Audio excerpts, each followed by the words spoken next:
देखो पिछली क्लास में हमने पढ़ा था aldehyde ketone, naming, common system, IUPAC system, फिर preparation method of aldehyde, only aldehyde, preparation method of only ketone, फिर मिक्स करके एल्डिहाइड कीटोन, फिर पढ़ा था बेंजल्डिहाइड, फिर अपन ने पढ़े थे केमिकल प्रॉपर्टीज, रासायनिक गुण, ठीक है। उसमें भी मैंने रिडक्शन पढ़ लिए थे। कितनी तरह का रिडक्शन था एल्डिहाइड कीटोन का? क्लीमेंसन रिडक्शन एक, दूसरा reduction wolf-Kirchner 2, red phosphorus HI 3, फिर लिथियम एल्यूमिनियम हाइड्राइड है ना, कॉम्प्लेक्स मेटल हाइड्राइड, संकुल धातु हाइड्राइड, लिथियम एल्यूमिनियम हाइड्राइड या सोडियम बोरोहाइड्राइड 4, और एक और था कैटालिटिक रिडक्शन, सिंपल रिडक्शन, साधारण अपचयन, आपने ले लो निकल, प्लैटिनम, पैलेडियम, जहां आपका आंसर अल्कोहल था। एल्डिहाइड का 1 डिग्री अल्कोहल और कीटोन का 2 डिग्री अल्कोहल। अगर रोजेनवन रिडक्शन ध्यान आ रहा है तो रोजेनवन रिडक्शन का कैटलिस्ट खास है, कौन सा? PD BaSO4, palladium barium sulphate, लेकिन वो है प्रिपरेशन मेथड ऑफ एल्डिहाइड। अगर आप एल्डिहाइड बनाना चाहते हो तो रोजेनवन रिडक्शन, एसिड हैलाइड के रिडक्शन से, वहां पैलेडियम तो आपका कैटलिस्ट है और BaSO4 क्या है? पॉइजन। बेरियम सल्फेट क्या है? पॉइजन। और किसी ने पूछा भी था कि उबलती हुई जैगलीन का क्या कॉन्सेप्ट है, तो भाई मुझे जो टेम्परेचर चाहिए वो उबलती हुई जैगलीन के टेम्परेचर के बराबर है, तो उसी में रिएक्शन करा दो। जैसे अपन हॉस्पिटल में जाते हैं ना, तो इंजेक्शन वगैरह है ना, एक वो पर्टिकुलर ऑटोक्लेव होता है, उसमें पानी गर्म होता रहता है, उसमें तो 100 डिग्री सेंटीग्रेड पे पानी बॉईल हो रहा है और 100 डिग्री पे वो स्टरलाइज हो जाते हैं, तो उसी में ही रख देते हैं, क्योंकि वो टेम्परेचर मेरा मैच हो रहा है ना। पर्टिकुलर में 100 खाली क्यों लाऊं बॉक्स में, मैं पानी उबाल रही हूँ तो 100 आ गया, मुझे क्लियर है, और उसी में वो स्टरलाइज हो जाएगा इतनी हीट पे, ऐसे, ठीक है, कोई डाउट नहीं है। अब तुम्हारे पास एल्डिहाइड कीटोन के रिडक्शन के बाद नेक्स्ट टॉपिक जो है वो आता है ऑक्सीडेशन। आपको एल्डिहाइड और कीटोन का क्या करना रहेगा? ऑक्सीडेशन, ठीक है। अब मुझे बताओ एल्डिहाइड और कीटोन में किसका ऑक्सीडेशन इजी और किसका डिफिकल्ट है?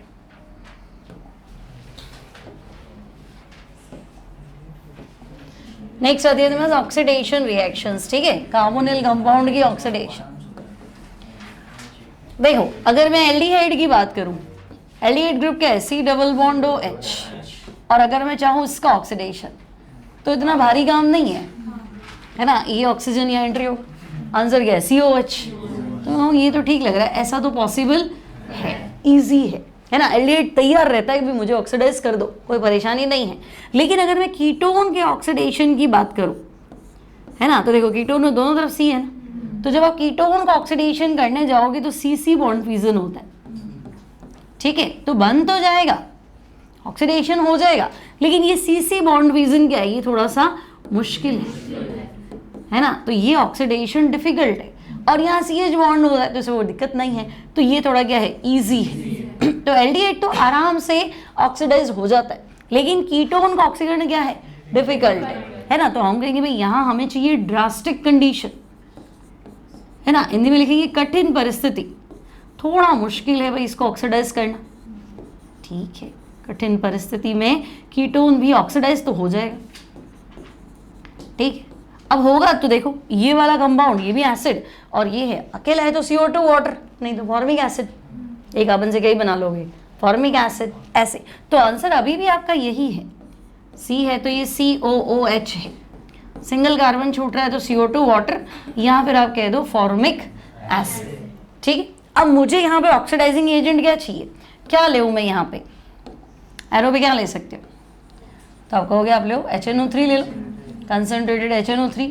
यहाँ स्ट्रॉन्ग ऑक्सीडाइजिंग एजेंट में क्या आता है? KMNO4 या फिर K2Cr2O7। तो अगर ऐसा कुछ दे तो आपको एल्डिहाइड और कीटोन को क्या करना है? ऑक्सीडाइज करना है, ठीक है। तो ये कह रहा है कि भाई सामान्य ऑक्सीकारक, नॉर्मल ऑक्सीडेंट जो है नाइट्रिक एसिड, KMNO4, K2Cr2O7 से एल्डिहाइड आराम से ऑक्सीडाइज हो जाते हैं, और आपका आंसर है कार्बोक्सिलिक एसिड, है ना। अब हम कहेंगे एल्डिहाइड तो ऑक्सीडाइज होने के लिए उतावला है, ऑक्सीडेशन इजी, तो एल्डिहाइड का ऑक्सीडेशन आप कह रहे हो इजी है, तो एल्डिहाइड माइल्ड ऑक्सीडाइजिंग एजेंट से भी क्या हो जाएंगे? ऑक्सीडाइज्ड हो जाए, है ना। तुम कहोगे एल्डिहाइड का ऑक्सीडेशन तो इजी, ठीक है, ये तो हमने देखा अभी, एल्डिहाइड का ऑक्सीकरण इजी, तो आप यदि प्रबल ऑक्सीकारक स्ट्रॉन्ग ऑक्सीडाइजिंग एजेंट क्यों काम में ले रहे हो? आप माइल्ड ऑक्सीडेंट ले लो, दुर्बल ऑक्सीकारक, ठीक है। तो माइल्ड में कितना माइल्ड? तो हम कहेंगे माइल्ड ऑक्सीडेंट से भी एल्डिहाइड क्या हो जाता है? ऑक्सीडाइज्ड हो जाता है, ठीक।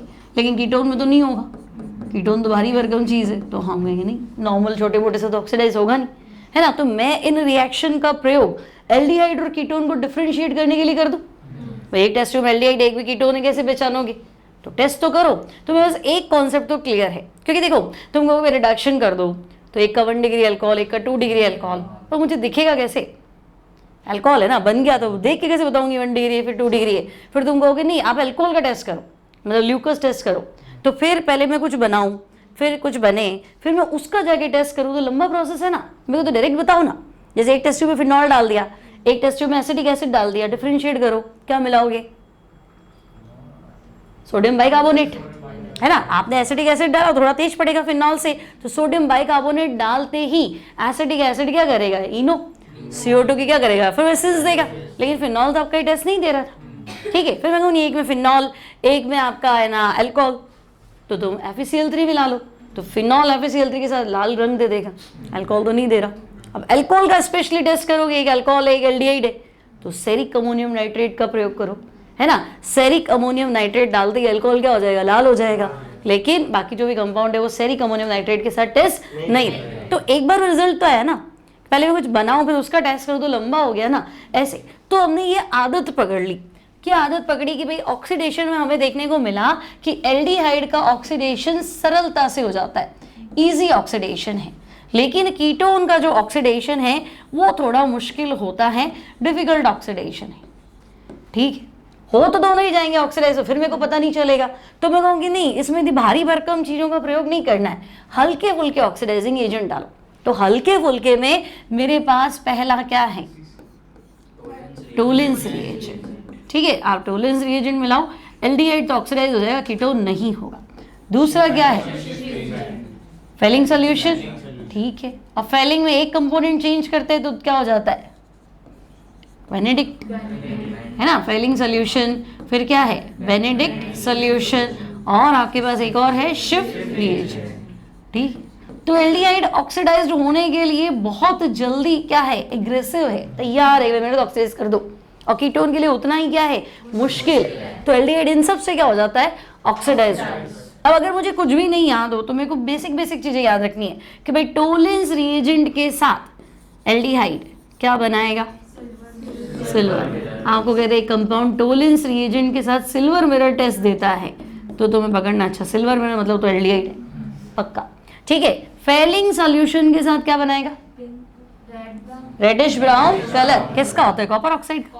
Cu2O के साथ, Cu2O का रेडिश ब्राउन पीपीटी, मतलब आपको लगेगा कि तांबा जम गया एक तरह से, टेस्ट ट्यूब के बेस में ना कॉपर जैसे होता है ना, कॉपर के बर्तन कैसे होते हैं वैसे जम जाता है, तो रेडिश ब्राउन पीपीटी दे देगा। किसका है? तो हम कहेंगे सेम चीज, फेलिंग और ये सेम है, बस एक केमिकल का फर्क होता है, तो टेस्ट तो सेम आएगा। तो यहाँ पे भी क्या है? Cu2O का रेडिश ब्राउन पीपीटी, तुम ठीक है भाई, reddish brown PPT of Cu2, और शिफ्ट रिएजेंट के साथ पिंक कलर दे देगा, तो pink colour aldehyde shift reagent के साथ देगा, कीटोन में तो ऐसा कुछ नहीं। तो ये 4 टेस्ट हो गए ना, है ना। आपको कोई एक टेस्ट ट्यूब में एल्डिहाइड एक में कीटोन है, पहचानो, तो तुम देख लो जिसमें टोलेंस रिएजेंट के साथ सिल्वर मिरर आ गया गर्म करने पे, वो एल्डिहाइड है। नहीं अवेलेबल है, फेलिंग सॉल्यूशन के साथ लाल भूरा हो गया तो भी एल्डिहाइड है। बेनेडिक्ट के साथ भी सेम है, रेड ब्राउन हो गया तो एल्डिहाइड है, और शिफ्ट रिएजेंट को गुलाबी रंग दे दे तो भी क्या है? एल्डिहाइड। इतनी बात क्लियर। अब वो कहेगा नहीं आप तो रिएक्शंस लिखो, तो इनके रिएक्शंस लिख लेते हैं। तो देखो छोटे छोटे क्वेश्चंस पे ध्यान देना, आपसे पूछेगा कि भाई टोलेंस रिएजेंट, है ना, पहली बार टोलेंस रिएजेंट क्या है? तो हम कहेंगे टोलेंस रिएजेंट है अमोनिकल सिल्वर नाइट्रेट, ठीक है भाई, टोलेंस रिएजेंट है अमोनिकल सिल्वर नाइट्रेट, क्लियर।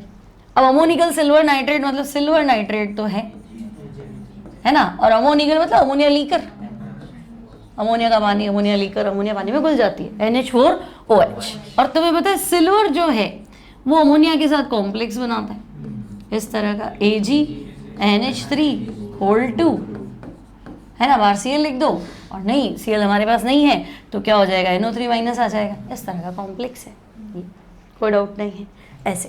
अब हम कहेंगे ठीक है, इन दोनों को मिक्स किया तो ये बन गया हमारा AgNH3 होल 2 प्लस। अब एल्डिहाइड क्या कर रहा है, तो भाई एल्डिहाइड को तो किसी भी बहाने से ऑक्सीडाइज्ड होना है, तो ये एल्डिहाइड टोलेंस रिएजेंट की जगह मैं ये लिख देती हूँ। आपको कहेगा टोलेंस रिएजेंट है और ये नहीं लिखा, तो ये भी तो सही है क्योंकि दोनों मिक्स हो गए, ये तो बनाएंगे। तो एनसीईआरटी में यही लिखा है, ये सब नहीं लिखा है, तो आपको इस पर फोकस करना है ना। अब देखो NH4OH है तो OH माइनस भी तो होगा, ठीक है, क्लियर है। अब मुझे सिर्फ इतना सा काम करना है कि भाई एल्डिहाइड ऑक्सीडाइज्ड हो जाता है, तो एल्डिहाइड ऑक्सीडाइज होगा तो क्या बनाएगा RCOH, क्या नहीं RCOOH, पर तुमने मीडियम बेसिक रखा है तो ठीक है, H चला गया होगा और तो क्या, तो RCO माइनस। फिर सिल्वर, देखो यहाँ Ag+1 है क्या, यहाँ सिल्वर की ऑक्सीडेशन स्टेट क्या है +1, क्योंकि अमोनिया तो न्यूट्रल है ना बेटा, Ag+1 अमोनिया न्यूट्रल है।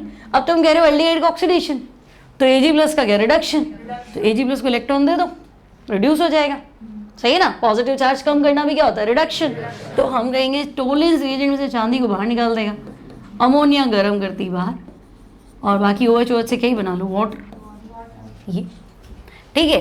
तो अब अगर तुम इसमें बैलेंस करना है तो तुम्हें कुछ नहीं ध्यान रखना है है ना, आपको यहाँ 2 कर दो और यहाँ 3 कर दो, अपने यहाँ बैलेंस हो जाएगी। सिल्वर 2, अमोनिया कितने हो गए 4, कॉम्प्लेक्स के आगे ट्वाइस कर दिया ना, तो सिल्वर 2 अमोनिया कितने हो गए 4, बस इतना लिख दो तो बहुत है, आगे बात समझ में। तो ये आपका हो गया टोलेंस रिएजेंट टेस्ट, क्लियर है, बोलोगे नहीं, है ना। अब सिल्वर प्लस जो है वो सिल्वर में कन्वर्ट हुआ, ये सही है ना। और अगर वो कह दे कि नहीं सिल्वर ऑक्साइड बन गया तब भी सही है, Ag2O तब भी सही है ना, क्योंकि पहले जो बुक्स चलती थी और यूपी वगैरह का जो सिलेबस है ना, उसमें ये कॉम्प्लेक्स वाली दी नहीं है, उसमें ये दी है, ठीक है। दोनों आंसर को फर्क नहीं पड़ेगा, ये ठीक है यहाँ तक। अब अगर हम बात करें कि नहीं फेलिंग सॉल्यूशन का टेस्ट समझाओ, तो देखो फेलिंग सॉल्यूशन 2 सॉल्यूशन है, बॉटल 1 बॉटल 2 देखा होगा लैब में, है ना। Fehling solution A, Fehling solution B। तो फेलिंग सॉल्यूशन A जो है बॉटल 1 वो है एक्वस कॉपर सल्फेट, और फेलिंग सॉल्यूशन B जो है सोडियम पोटेशियम टार्टरेट, ठीक है। Fehling solution A, Fehling solution B, तो हम कहेंगे ठीक है aqueous solution of copper sulphate और सोडियम पोटेशियम टार्टरेट। टार्टरेट समझते हो, इमली वाला, है ना। अब इसको तुम्हें एक और नाम याद रखना है, रॉशेल सॉल्ट, तो भाई ये रॉशेल सॉल्ट है, सोडियम पोटेशियम टार्टरेट। अब अगर मैं इस टार्टरेट की जगह क्या लिख दूं, सिट्रेट, रॉशेल सॉल्ट नहीं है, सोडियम पोटेशियम टार्टरेट की जगह क्या है, सिट्रेट, तो ये मेरा बेनेडिक्ट सॉल्यूशन हो जाएगा। तो याद क्या ही रखना है, बस आप तो फेलिंग याद रख लो, अपने आप बन जाएगा, है ना। आपको ध्यान रखना है टार्ट्री इमली वाला नहीं है, नींबू वाला है, सिट्रेट सिट्रिक एसिड, है ना। लेमन वाला है तो बेनेडिक्ट हो जाएगा, और टार्ट्री वाला है तो रॉशेल हो गया, फेलिंग हो गया। इतनी बात क्लियर है, दोनों याद हो जाएंगे, है ना। तो ये नाम आपके कोर्स में, इसकी रिएक्शन कोर्स में, ठीक है। अब मैं कहूँगी लो फेलिंग सॉल्यूशन के साथ क्या ही हो जाएगा, तो मुझे एक आंसर तो याद है, मान लो तुम्हें कुछ भी नहीं याद है, भूल गए एग्जाम में, तो तुम्हें इतना तो क्लियर है ना कि एल्डिहाइड जो है वो छोटे मोटे ऑक्सीडाइजिंग एजेंट से भी क्या हो जाता था, ऑक्सीडाइज्ड हो जाता था। तो मतलब अगर फेलिंग सॉल्यूशन है तो इतना तो मुझे पता है कि RCO बन गया होगा, ये तो बना ही होगा, इतना लिख दो, भूल जाओ तो ठीक है। और करेक्ट करना है तो आप करेक्ट करो। देखो सबसे पहले कॉपर सल्फेट एक्वस था तो Na सोडियम पोटेशियम से क्या बना, NaOH KOH, ये बना होगा, ठीक है। अब इसको बैलेंस करो, कॉपर +2 है, 2 OH उठाएगा ना, तो CuOH होल 2 और Na2SO4, ठीक है। और ये जो तुम्हारा CuOH होल 2 है, इसको गर्म कर दो तो वाटर निकल जाएगा। तो ले देके जब आपका फेलिंग सॉल्यूशन है वो कॉपर ऑक्साइड है ना। अब ध्यान से पढ़ो, देखो ये एल्डिहाइड, अब मुझे पता है इसको ऑक्सीडाइज करना है, और ये कॉपर ऑक्साइड से भी ऑक्सीडाइज हो जाता है, इतना ज़्यादा इसको ऑक्सीडेशन का जल्दी कि कॉपर से भी ऑक्सीजन अलग कर देगा, ठीक है। RCOOH, ठीक है। तो ये तो आंसर हमें याद ही था पहले से, RCOH, और आपके पास Cu2 है ना, और ये भी जम जाएगा, कलर रेडिश ब्राउन PPT, ठीक है। अब नई चीज जो तुम्हें ध्यान रखनी है वो देखो, ध्यान से देखो, कॉपर ऑक्साइड में कॉपर +2 है कि नहीं, और Cu2O मतलब Cu2+2, 2 कॉपर का चार्ज +2 है, तो एक का तो +1 हुआ ना, तो तुम 2 से 1 में गए ना, है ना, तो यहाँ क्या हुआ, रिडक्शन। तो तुमसे पूछे फेलिंग टेस्ट में कॉपर क्यूप्रिक से क्यूप्रस में कन्वर्ट हो जाता है, कॉपर +2 से कॉपर +1 में कन्वर्ट हो जाता है, और फेलिंग सॉल्यूशन का रिडक्शन होता है, एल्डिहाइड का ऑक्सीडेशन होता है। तो बातें तो सारी सही है ना, ये ठीक है। टेम्परेचर बढ़ा देना उसका थोड़ा, यहाँ तक क्लियर है। बेनेडिक्ट वाली कुछ करनी नहीं है, रिएक्शन सेम ही मानी जाएगी, है ना। अब शिफ्ट रिएजेंट, तो देखो शिफ्ट में आपको रिएक्शन नहीं लिखनी है, आपको बताना है हमारे पास शिफ्ट रिएजेंट बना कैसे। हमारे पास एक डाई थी मेजेंटा कलर की, है ना, मेजेंटा समझ गए ना, गुलाब का रंग, नाम क्या था, हाँ रोज मतलब रोजिनिलीन, रोजिनिलीन हाइड्रोक्लोराइड, ठीक है। फॉर्मूला क्या इसका बड़ा है, जैसे क्लोरोफिल का फॉर्मूला है, हीमोग्लोबिन का फॉर्मूला है, तो इतना बड़ा फॉर्मूला लिखेंगे, उसको ऑक्सीडाइज करेंगे तो क्या मतलब रिड्यूस करेंगे, एल्डिहाइड ऑक्सीडाइज होगा, तो हम कहेंगे ठीक है भाई ये डाई है, जब इस डाई में हम SO2 गैस पास करते हैं तो ये तो पिंक कलर की है ना, रोजिन रोज कलर की है, मेजेंटा डाई है, पिंक कलर है ना। जब आपने SO2 गैस पास किया तो इसका पिंक कलर उड़ गया, मतलब मुझे मिला कलरलेस सोल्यूशन। इसी सॉल्यूशन को हमने क्या नाम दिया, शिफ्ट रिएजेंट, ठीक है। और जब शिफ्ट रिएजेंट में तुमने वापस क्या मिलाया, एल्डिहाइड, तो पिंक कलर वापस आ गया, जो पहले उड़ गया था वो वापस आ गया। तो एल्डिहाइड तुमने टेस्ट किया भी है लैब में, है ना, एल्डिहाइड शिफ्ट रिएजेंट के साथ पिंक कलर देगा, आई बस ये तो आपके टेस्ट हो गए, शिफ्ट हो गया, टोलेंस हो गया, फेलिंग हो गया, बेनेडिक्ट हो गया, क्लियर है ना। फिर आपको दिया है हेलोफोम रिएक्शन, अब ये मोस्ट इंपॉर्टेंट है,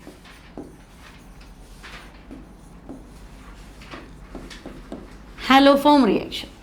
अब तुम्हें क्या ध्यान रखना है कि मुझे हेलोफॉर्म शो करने के लिए मिथाइलेटेड एल्डिहाइड या कीटोन चाहिए, CH3C डबल बॉन्ड हो कंपल्सरी है। अब आप यहाँ H ले हो तो एल्डिहाइड हो जाएगा, R ले हो तो कीटोन हो जाएगा, और बेंजीन भी ले सकते हो, उससे कोई फर्क नहीं पड़ना, ये भी ले सकते हो, मिथाइल होना जरूरी है, ठीक है। एक चीज़ तो ये, और ये नहीं ले रहे हो, मान लो है ही नहीं एल्डिहाइड कीटोन, तो अल्कोहल ले लो, लेकिन वो भी मिथाइलेटेड होना चाहिए। यहाँ पे आपका ग्रुप, आप H ले हो, R ले हो, फिनाइल ले हो, उससे मतलब नहीं। क्यों, तो देखो जब मैं उसका ऑक्सीडेशन करूंगी तो मैं अपने आप पहुंच जाऊंगी।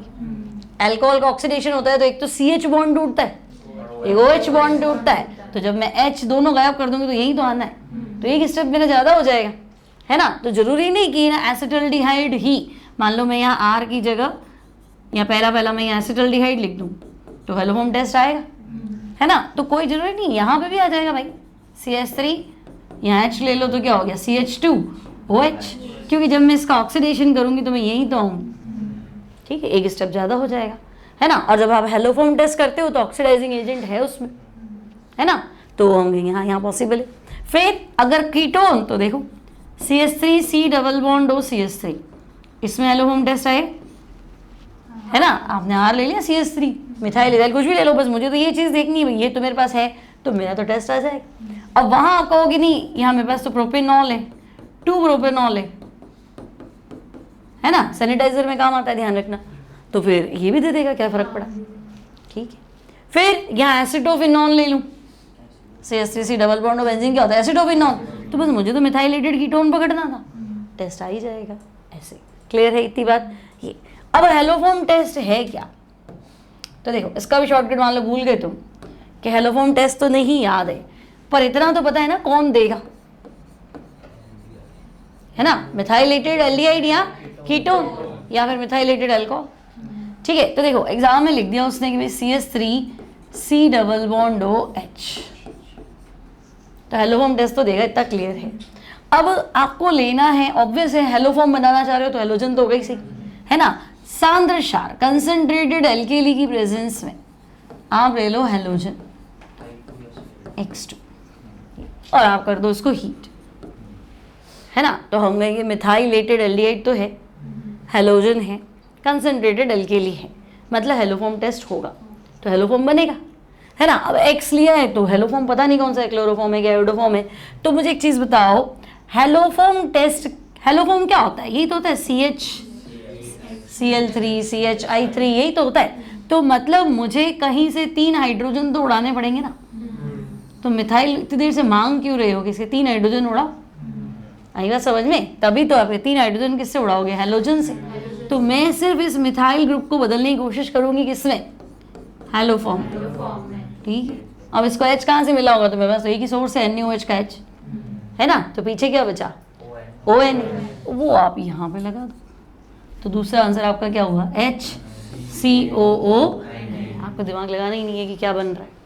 ठीक है, वापस देखो, मान लो एग्जाम में आ गया कि भाई आपके पास है acetone, CH3 C double bond O CH3, और एरो पे लिख दिया उसने NaOH प्लस I2 और हीट। ठीक है, तो आपको क्या करना है? सिर्फ इसके मिथाइल ग्रुप का हेलोफॉर्म बनाना है, और इस बार तो मुझे आयोडोफॉर्म बनाना है ना। तो कोई मिथाइल पकड़ लो लेफ्ट राइट, है ना, और बाकी को अलग कर दो। तो इसका तो मैंने आयोडोफॉर्म बना दिया CHI3, और बाकी जो बचा है उस पर ONA लगा दो, है ना। तो मेरा आंसर है CH3COONA। सही, इतनी बात क्लियर। तो एग्जाम में मान लो ऐसे फंस गए, अगर उसने कहा इथेनॉल CH3CH2OH, है ना, यहाँ बच्चा हर बार उलझता है ये क्या नई चीज़ है, NaOH प्लस I2, तो मिथाइलेटेड अल्कोहल भी हो सकता था। तो इसका आंसर वही है जो एसिटाल्डिहाइड का है, ये नहीं देगा एलोफॉर्म, लेकिन पहले ये इसमें कन्वर्ट होगा, और कन्वर्ट करने के लिए दोनों काफ़ी है ना। ये NaOH है ना, पहले NaOI बनाएगा, फिर O छोड़ देगा, उससे ही ऑक्सीडाइज हो जाएगा। तो ठीक है ना, तो मुझे पकड़ना है अच्छा इथेनॉल है, मतलब मेरा आंसर एसिटाल्डिहाइड वाला है ना। और नहीं तो आपको इतना ध्यान रखना है कि भाई ये मिथाइल जो है ये हेलोफॉर्म बनाएगा, हम कब से इसको ढूंढ रहे हैं। तो यहाँ आपका आंसर आयोडोफॉर्म है ना, और एक कार्बन है ना, तो एक कार्बन का सोडियम सॉल्ट HCOO। ठीक है, अगर मैं लिख दूं acetophenol CH3C double bond O और बेंजीन, है ना, और हमने लिख दिया NaOH Cl2 और हीट, तो ये क्लोरोफॉर्म, और बाकी जो बचा यहाँ ONA लगा दो, है ना। तो हम कहेंगे CHCl3 plus benzene COONA, sodium benzoate. ठीक है ना, क्या फ़र्क पड़ रहा है बोलो? इतनी बात क्लियर है, ये समझ में आ गई बात? ठीक है, तो ये आपका हेलोफॉर्म टेस्ट। अब वो कहेगा क्या हेलोफॉर्म एल्डिहाइड कीटोन का ऑक्सीडेशन है? देख के बताओ, इन रिएक्शंस को देख के पहचानो क्या ये ऑक्सीडेशन में ही ले रहा है? ऑक्सीडेशन है, क्यों है? देखो, आपने जब एल्डिहाइड का ऑक्सीडेशन किया था तो COH ही तो बनाया था, और मैंने कहा अगर कोई बेस है तो फिर H रह नहीं सकता, CONA में कन्वर्ट हो जाता। तो आपने यही तो किया। देखो, आपने यहाँ सोडियम फॉर्मेट बनाया, यहाँ क्या बनाया? सोडियम एसीटेट बनाया, यहाँ वापस देखो सोडियम फॉर्मेट, और यहाँ क्या है? Sodium benzoate. ऑक्सीडेशन तो है भी पक्का, है ना। CC बॉन्ड टूटता है तो टूटा है ना, और एक ऑक्सीडेशन प्रोडक्ट है ना आपका, हेलोजन लोगे तो ऑब्वियस हेलोफॉर्म बनेगा। ऐसे तो अगर आप हेलोफॉर्म को ऑक्सीडेशन रिएक्शन में कंसिडर करते हो तो एक ही बात है ना। अब NCERT में आपको ऐसा कुछ दे दिया कि देखो ये इस तरह का कंपाउंड है, ये C डबल बॉन्ड C, यहाँ CH3, ये C डबल बॉन्ड O और CH3, और उसने लिख दिया NaOCl और हीट A प्लस B, दोनों को पहचानना है। अब बोलो, पहले तो दिमाग लगाओ, ये NaOCl कहाँ से लाया होगा, है ना। NaOCl कहाँ से आया होगा? NaOCl तो रुकता नहीं, तो जरूर ये NaOH और Cl2, है ना, ये लाया है। ठीक, तो इसको तोड़ोगे भाई, ये क्या है? ये तो ये चीज़ है NaOH और Cl2। तो मतलब ये तो मुझे हेलोफॉर्म रिएक्शन वाला याद है, लेकिन उसके लिए मुझे मिथाइलेटेड चाहिए था, है कि नहीं है? ये ना मिथाइलेटेड एल्डिहाइड कीटोन। तो मेरा आंसर है एक, तो मैं क्या करूँ? क्लोरोफॉर्म बना दूँ। ये मिथाइल वाला तो मेरा क्लोरोफॉर्म, और बाकी ये डिज़ाइन से डरो ही मत, यूँ कहीं हूँ, और इसको क्या देना है? खत्म बात, है ना। तो आपको सीधा आंसर पूछा मुझे कैसे हुआ, क्या हुआ, तो आप सीधे तरीके से आंसर लिख दो कि भाई ये C डबल बॉन्ड C है, ये मिथाइल है, ये C डबल बॉन्ड O और ONA। बोलो सही है ना? तो इतना आपको काम करना है। समझ में आ गया हेलो फॉर्म? अब क्या हुआ कैसे हुआ उससे कोई मतलब नहीं है, ठीक है। अब देखो एक क्वेश्चन है आपका एनसीईआरटी का, ये भी सीबीएसई में ज़्यादा लगते हैं आपके, है ना। अब क्वेश्चन में से पढ़ के सुना रही हूँ आपको, हिंट लेनी है और दिमाग लगाना है। पहला ये कह रहा है एक ऑर्गेनिक कंपाउंड है ए, इसका फॉर्मूला है C8H8O। C8H8O। तो इस लाइन से हमें सोचना है कि 8 कार्बन सीधे तो नहीं चल रहे, क्योंकि अगर 8 कार्बन सीधे चलाओगे तो हाइड्रोजन 16 चाहिए, कम से कम 16 चाहिए। CH3 CH2 CH2 लिखोगे ना हर बार, वो तो मुझे नहीं दिख रहा, तो मैं कहूँगी नहीं सीधा तो नहीं है, कहीं कुछ साइक्लिक तो है। फिर ये कह रहा है ये DNP टेस्ट देता है ना। ये जो आपका A है इसने लिखा है 2,4-डाई नाइट्रोफिनाइल हाइड्रोजीन के साथ ऑरेंज रेड PPT देता है, मतलब सॉरी DNP टेस्ट ये दे रहा है। तो इससे क्या दिमाग लगाऊं, DNP टेस्ट दे रहा है मतलब C डबल बॉन्ड, हाँ एल्डिहाइड यहाँ कीटोन है, इसका मतलब इसमें ये ग्रुप तो है, सही है। इसका मतलब ये ग्रुप है, तो मेरे दिमाग में कहीं ना कहीं साइड में दिमाग में स्ट्रक्चर चलना चाहिए कि भाई ये तो है ना। अब यहाँ लेफ्ट और राइट ही तो सोचना है, ठीक है। और C डबल बॉन्ड हो तो एक तो ये भी चलेगा ये एल्डिहाइड है कि कीटोन है, ठीक है। पहली लाइन से अपन ने निकाल दिया, C8H8O से पकड़ लिया, DNP से पकड़ लिया। फिर ये कह रहा है NaOH और I2 के साथ गर्म करने पे येलो PPT बनाता है। तो अब कहीं ना कहीं दिमाग चलाओगे, अच्छा NaOH और I2, इसका आंसर येलो PPT है, तो येलो PPT मतलब आयोडोफॉर्म है ना, ये तो मैंने पढ़ा था ना, येलो PPT मतलब है आयोडोफॉर्म। तो इसका मतलब इसमें मिथाइलेटेड तो होना चाहिए, ये मिथाइल तो है, एता तो स्ट्रक्चर पकड़ लिया। तो 8 में से 2 कार्बन तो गए, पीछे कितने बचे 6, और 6 बंद क्लोज है, 6 की वलय होगी ना, रिंग होगी ना, क्योंकि सीधे तो मैं बना ही नहीं सकती, गलत हो जाएगा, ठीक है। तो हमने इतना पकड़ा। अब ये क्या कह रहा है, टोलेंस और फेलिंग के साथ टेस्ट नहीं देता है, तो वो तो हमें दिख गया कीटोन है, क्योंकि बाकी 6 इधर ही आएंगे ना, 6 इधर तो आ नहीं सकते थे। तो ये कह रहा है TR टेस्ट तो नहीं दिया, फेलिंग वाला टेस्ट भी नहीं दिया, ठीक है। इसका मतलब CHO ग्रुप तो नहीं है, ठीक है, तो हमने पहले ही पकड़ लिया। फिर ये कह रहा है ना ही ब्रोमीन वाटर और बेयर्स रिएजेंट को कलरलेस करता है। अब देखो Baeyer reagent C double bond C होता है एल्कीन का, अभी इसने दिया है क्योंकि इसका मानना है कि आपने 11th पढ़ी तो है ना, फिर जाके थोड़ा मारी है। तो 11th में आपके एल्केन एल्कीन एल्काइन थे ना, तो एल्कीन था, बेयर्स रिएजेंट को डीकलराइज करना, ब्रोमीन वाटर को डीकलराइज करना। तो ये कह रहा है नहीं, ये तो बेयर्स रिएजेंट के साथ कोई टेस्ट नहीं दे रहा, ब्रोमीन वाटर को कोई टेस्ट नहीं दे रहा इसका। और अपन ने पहले दिमाग लगा भाई 8 कार्बन में ये कहाँ डबल बॉन्ड में नहीं लगाएगा इतने सारे, है ना, यहाँ जरूर कोई रिंग वाला ही कुछ होगा, ये आपने सोच लिया था, ठीक है। लेकिन ये कहता है कि ऐसा क्यों सोचा, 3-4 डबल बॉन्ड लगा दो तो सेट हो जाएंगे, है ना। तो वो यहाँ मना कर रहा है कि नहीं, यहाँ C डबल बॉन्ड C, यहाँ C ट्रिपल बॉन्ड C, ऐसा कुछ भी नहीं, ठीक है। चलो ये पकड़ लिया। फिर ये कह रहा है कि ये strong oxidising agent chromic acid से ऑक्सीडाइज होके कार्बोक्सिलिक एसिड बनाता है। अब देखो स्ट्रॉन्ग ऑक्सीडेंट चाहिए, तो एल्डिहाइड और कीटोन में ढीला कौन था, एल्डिहाइड, वो तो माइल्ड से चल लेता था ना, छोटे मोटे से भी ऑक्सीडाइज हो जाता था, लेकिन कीटोन के नहीं, स्ट्रॉन्ग से ऑक्सीडाइज होंगी। तो ये स्ट्रॉन्ग ऑक्सीडाइजिंग से ऑक्सीडाइज होके ये बना रहा है एसिड, कार्बोक्सिलिक एसिड COH बना रहा है, ठीक है। तब भी कीटोन है, तो ये तो हमने पकड़ लिया भाई, एल्डिहाइड नहीं है तो ऑब्वियस है कीटोन है, ठीक है। अब ये कह रहा है ये जो आपका एसिड है ना, इसका फॉर्मूला है C7H6O2, ठीक है, चलो, है ना। और सारी रिएक्शंस जो है वो आपको पहचाननी है। तो अभी तक तो मुझे साली इतना ही पता चला, इतनी सी बात क्लियर हुई। अब मुझे लगा कि ऑक्सीडाइजिंग एजेंट है, प्रबल ऑक्सीकारक, तो जब कीटोन का ऑक्सीडेशन होता है तो CC बॉन्ड टूटता है।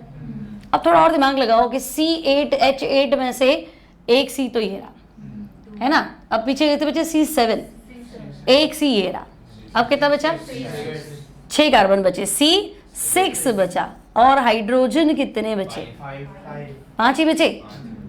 तो ये कुछ ऐसा होना चाहिए था, सही है ना। और अगर मैं इसका ऑक्सीडेशन करूं तो फिर जो एसिड बन रहा है ऑब्वियसली बनेगा, एक कार्बन का तो CO2 वाटर है ना भाई। आपने एल्डिहाइड कीटोन का ऑक्सीडेशन पढ़ा ना ये तो ये बेंजोइक एसिड स्टेबल है ना, उसको नहीं अलग कर सकते ना। तो ये जो ऑक्सीडाइज होगा तो इसने कुछ ऐसा बनाया होगा, ये हो गया बेंजीन और ये हो गया COOH और बाकी CO2 वाटर बना होगा। बी पूछा, सी तो पूछा नहीं।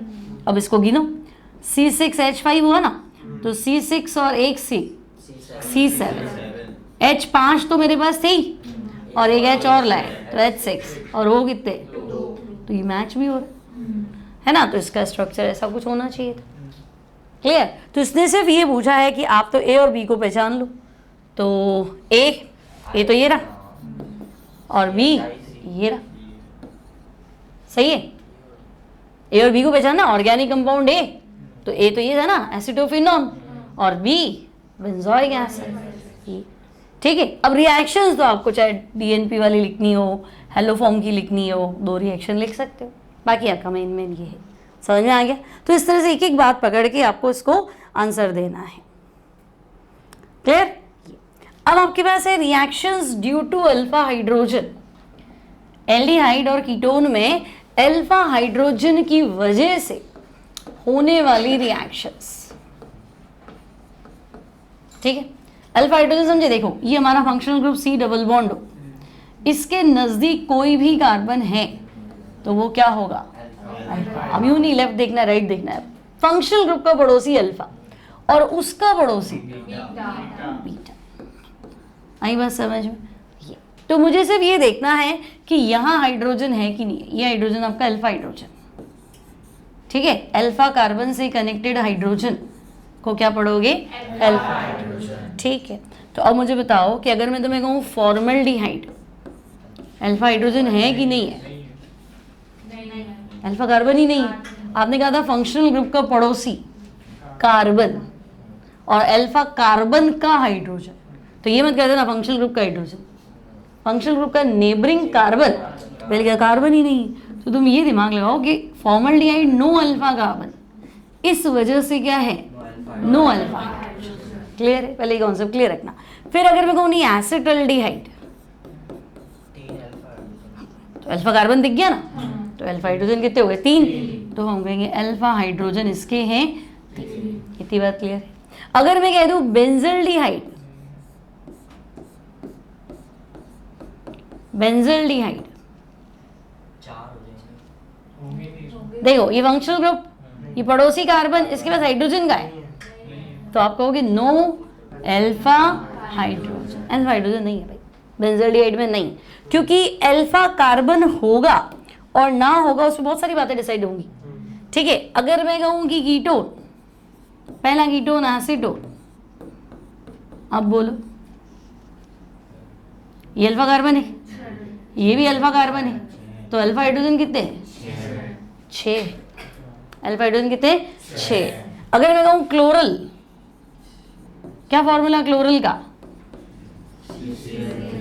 CCl3CHO। अल्फा हाइड्रोजन पूछ रहे हो, नहीं अल्फा कार्बन तो है ना, अल्फा हाइड्रोजन कितना है, CO। पीवेल्डिहाइड क्या होता है,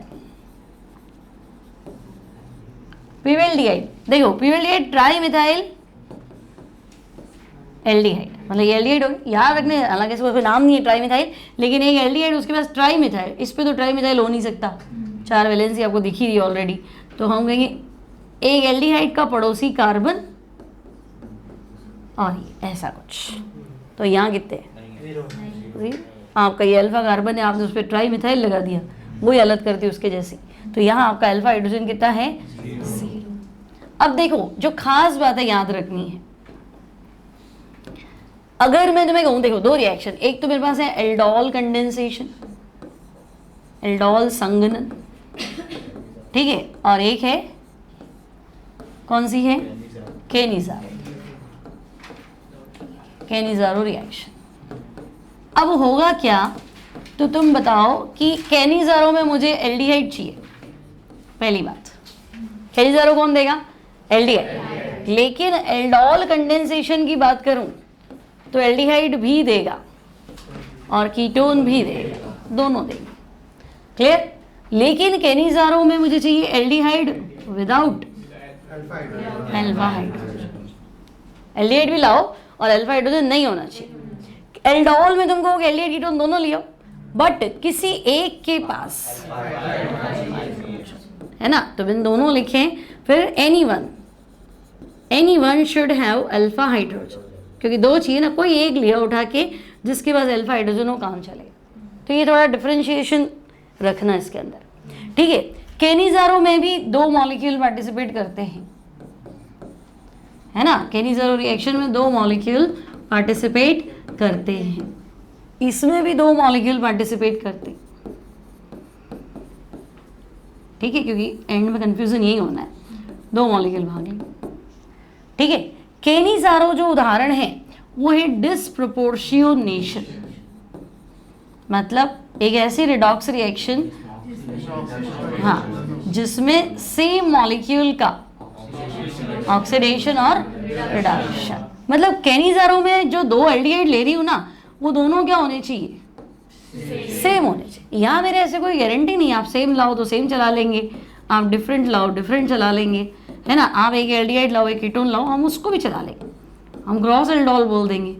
एल्डोल तो हो गई ना, क्रॉस एल्डोल ठीक है, आप अलग अलग लिया है, उसमें क्या करें, इतनी बात क्लियर है। तो केनिजारो और इसमें डिफरेंशिएशन पता है ना। केनिजारो में दो मॉलिक्यूल पार्टिसिपेट करेंगे, इधर भी दो।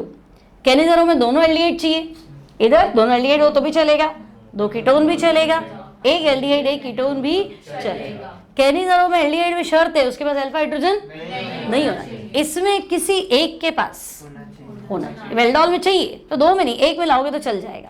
आगे बात समझ में। अब केनिजारो में डिस्प्रोपोर्शियोनेशन मतलब same molecule gets oxidised and reduced, ठीक है। तो देखो केनिजारो लिखना तो सबसे आसान है ना, एल्डोल बाद में देखें। तो मैं कहूँ क्या फॉर्मल्डिहाइड केनिजारो देगा, बिल्कुल देगा, है ना। फॉर्मल्डिहाइड केनिजारो देगा। क्या बेंजल्डिहाइड देगा, दे देगा। क्या क्लोरल दे देगा, क्लोरल CCl3CHO, है ना। और पीवेल्डिहाइड, ये चारों केनिजारो देंगे, मतलब ये चारों एल्डोल नहीं। इसके साथ दूसरा वाला तो मैंने बताया नहीं ना, तो सिंपल ये खुद तो नहीं दे सकते, और आपस में मिक्स करूंगी तो भी नहीं देंगे, ठीक है। अब देखो फॉर्मल्डिहाइड, इसमें भी कंसंट्रेटेड अल्केली है और इसमें हीट है। एल्डोल में मुझे चाहिए डाइल्यूट बेस, तनुसार, वहां चाहिए concentrated base, strong base. Strong तो है लेकिन कंसंट्रेटेड है, पानी मिला हुआ नहीं। यहाँ पे बेराइटा वाटर ले नहीं उसके तब भी चलेगा, लेकिन यहाँ पे क्या है, डाइल्यूट है, पानी मिला रखा आपने, इतनी सी बात है। अब फॉर्मल्डिहाइड का ऑक्सीडेशन करो तो फॉर्मिक एसिड HCOH, है ना। लेकिन आपको NaOH बैठा है तो फिर एसिड तो रह नहीं सकता, और एल्डिहाइड का रिडक्शन करूँ तो अल्कोहल। तो एक आंसर अल्कोहल, एक सोडियम सॉल्ट ऑफ एसिड, ठीक है। जैसे बेंजल्डिहाइड है, आपको उसे इतना दे दिया उसने, NaOH और हीट, कुछ भी नहीं देगा। और ये मेडिकल में पता नहीं 20 बार आ चुका है सवाल, है ना, सेम। क्योंकि ये बचाने में मैं क्या करूँ, क्या बनाऊँ, तो आपको ध्यान रखना पड़ता है। केनिजारो है, फिर सोचना, अच्छा केनिजारो है तो आंसर याद होना चाहिए। केनिजारो है तो एक बार तो बेंजल्डिहाइड का ऑक्सीडेशन करो, बेंजोइक एसिड, लेकिन सोडियम सॉल्ट, पता है क्यों, है ना। बेंजोइक एसिड NaOH बैठा है तो बेचारा रहेगा कैसे। फिर बेंजाइल अल्कोहल, बेंजीन पे CH2, ठीक है। और अगर मैं कहूँ नहीं क्लोरल है और कंसंट्रेटेड अल्केली दे दिया और NaOH को QH दे दिया, मान लो, चल जाएगा हमारा काम। और हीट तो भी मुझे पता एक बार तो ऑक्सीडेशन करना है, CCl3COO और एक बार CCl3CH2OH। बोलो केनिजारो तो लिख लोगी, मोस्ट इंपॉर्टेंट है केनिजारो, पूछेगा ही पूछेगा, है ना। और भूल जाते हैं अपन एकदम से ना कि क्यों बच्चे सोचते अच्छा इसमें क्या मिलाऊं उसमें मिलाऊं, तो बनती नहीं है रिएक्शन, क्योंकि वो दो तो लिखेगा नहीं, है ना। तो पहले तो दो के बिना काम चलेगा नहीं, ऐसे। इतनी बात क्लियर है। अब एल्डोल का भी शॉर्टकट बता देती हूँ। देखो अगर कोई पूछे कि एसीटोन का एल्डोल कंडेंसेशन बता दो, दो एसीटोन है और दो एसीटोन का एल्डोल कंडेंसेशन, है ना। तो एक तो स्टेप बाय स्टेप करते हैं, एक का ग्रुप ले लो, एक का अल्फा हाइड्रोजन ले लो, फिर एल्डोल बनाओ। फिर हम कहते हैं एल्डोल स्टेबल नहीं होते हैं, है ना, 5-10 डिग्री पे तो गायब हो जाता है, वाटर निकल जाता है। फिर हम alpha beta unsaturated carbonyl compound बनाते हैं। अब इतनी माथा बच्ची नहीं करनी है, तो मैं कहती नहीं इसका एल्डोल लिखो, तो हमें पता है एल्डोहल में भी 2 मॉलिक्यूल तो लेने, एक का ग्रुप क्योंकि ऑक्सीजन उड़ाना है, एक का अल्फा हाइड्रोजन, 2 अल्फा हाइड्रोजन लिख दो एक साथ, है ना। और यहाँ डाइल्यूट बेस, हीट तो यहाँ पे भी करना है। अब बोलो, डायरेक्ट आ गया ना आंसर। और आपको उस दिन बताया था मैसेटिल ऑक्साइड, याद करो, है ना, मैसेटिल ऑक्साइड, इसका नाम ध्यान रखना। 2 एल्डोल 2 एसीटोन का एल्डोहल संघनन करेंगे तो आंसर है मैसेटिल ऑक्साइड। आगे बात समझ में, और स्टेप बाय स्टेप करना तो वो भी पॉसिबल था, है ना, लेकिन अभी हमें शॉर्टकट करना है, ठीक है। अब मैं कहूँगी नहीं, तुम तो है ना मुझे 2 एसिटल्डिहाइड का एल्डोहल संघनन करके बताओ,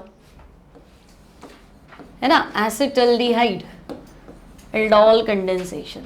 देखो संघनन कंडेंसेशन का मतलब ये है कि 2 को जोड़ना है with elimination of small molecule. अब चाहे HCl निकले, अल्कोहल निकले, अमोनिया निकले, वाटर निकले, हमें मतलब नहीं, पर छोटा मॉलिक्यूल बाहर आना चाहिए, ठीक है। तो मुझे एसिटल्डिहाइड का कंडेंसेशन करना है, तो मैंने एक एसिटल्डिहाइड का ऑक्सीजन हाइलाइट कर दिया, छोटा मॉलिक्यूल मतलब वाटर बाहर निकालेंगे ना, तो दूसरा मैं ऐसे लिख देती हूँ एसिटल्डिहाइड, है ना, और हीट कर दो, डाइल्यूट बेस लिख दो। अब बोलो,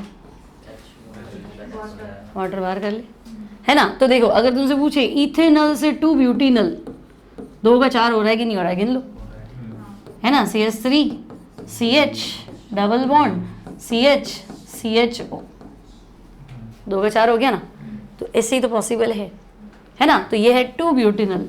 अब एनसीईआरटी में क्वेश्चन है इथेनॉल से 2 ब्यूटेनॉल बनाओ, अल्कोहल बनाओ, ब्यूटेनॉल। तो अगर मैं निकल और H2 ले लूँ तो एल्डिहाइड का रिडक्शन हो जाएगा, डबल बॉन्ड का भी तो हो जाएगा, 11th क्लास में पढ़ा था ना, प्लेटिनम से हो जाएगा, पैलेडियम से हो जाएगा, सेबेटियस एंडरसन निकल से हो जाएगा, तो 2 ब्यूटेनॉल बना सकते हो। फिर वो 2 ब्यूटेनॉइक एसिड, तो हाँ एल्डिहाइड में शिफ्ट रिएजेंट ले लूँ तो एसिड बन जाएगा। आई बात समझ में आई? तो कुछ भी बना सकते हो इसको आगे लिखे, क्लियर। तो 2 का 4 आपका पॉसिबल है, किससे, तो हम कहेंगे एल्डोहल कंडेंसेशन। अब वो कहते हैं कि नहीं तुम तो ऐसा करो क्रॉस में, क्रॉस एल्डोहल संघनन, ठीक है, क्रॉस एल्डोहल कंडेंसेशन। इसमें वो तुम्हें कह रहा है आप ऐसा करो, एक तो ले लो एसिटल्डिहाइड और एक ले लो बेंजल्डिहाइड। अब यहाँ थोड़ा दिमाग लगाओ कि भाई एक का तो ग्रुप, एक का अल्फा हाइड्रोजन, तो क्या इसमें अल्फा हाइड्रोजन है क्या? बेंजल्डिहाइड में तो अल्फा हाइड्रोजन होता ही नहीं ना, तो फिर बेंजल्डिहाइड आप यूं पे यूं लिखो, ग्रुप वाली साइड निकालो, सी मतलब इसका ऑक्सीजन लो, अल्फा हाइड्रोजन लाओगे कहाँ से? और एसिटल्डिहाइड से आप क्या करो, अल्फा। इससे तुम्हारे तो गलत होने के चांस नहीं है, भाई बीच का ही तो इंटरमीडिएट नहीं बना है, तो कुछ भी कह रहा है, वो तो कह रहा है एल्डोहल कंडेंसेशन का आंसर दे दो, तो आंसर तो यही है ना, है ना। अब आपको करना क्या है, वाटर बाहर निकाल दो, ठीक है। तो इसका स्पेसिफिक नेम है, देखो बताओ याद करके, benzene CH double bond CH CHO, सोचो। कुछ बताया शुरू में खाने पीने में एल्डिहाइड थे, ठीक है, सिनेमल्डिहाइड, सिनेमॉन, हाँ, तो ये क्या था, दालचीनी, है ना, तो ये सिनेमल्डिहाइड, दालचीनी में पाया जाने वाला एल्डिहाइड, ठीक है। अब एनसीईआरटी के हिसाब से आपको एक दिया इसने बेंजल्डिहाइड और एसिटोफिनॉल, इसका कंडेंसेशन बताओ, है ना। तुम्हारे पास है एक तो बेंजल्डिहाइड और एक है एसिटोफिनॉल। पहले तो ये बता दो क्या नहीं लूं, किसके पास क्या चीज नहीं है। हाँ, तो आपको यहाँ दिख गया भाई ये तो थोड़ा गड़बड़ है, यहाँ अल्फा हाइड्रोजन नहीं, तो नहीं है तो उल्टा तुम्हारे लिए तो ईजी है ना इसको लिखना, कि आप इसको यूँ लिख दो भाई ये लो इसका ऑक्सीजन ले जाओ, हाइड्रोजन तो है नहीं। और एसिटोफिनॉल मतलब एसिटाइल ग्रुप के पास कीटोन और बेंजीन, ये और डाइल्यूट बेस, बोलो सही है ना, डाइल्यूट बेस OH माइनस लिख दो, हीट कर दो। अब यहाँ का ऑक्सीजन और यहाँ का हाइड्रोजन, इसको बाहर कर दे। अब आंसर बताओ क्या लिखूँ, सबसे पहले बेंजीन लिखूँ, benzene CH double bond CH C double bond O और बेंजीन, अब ये कह रहे हैं आप इसका यूपीसी नाम बताओ।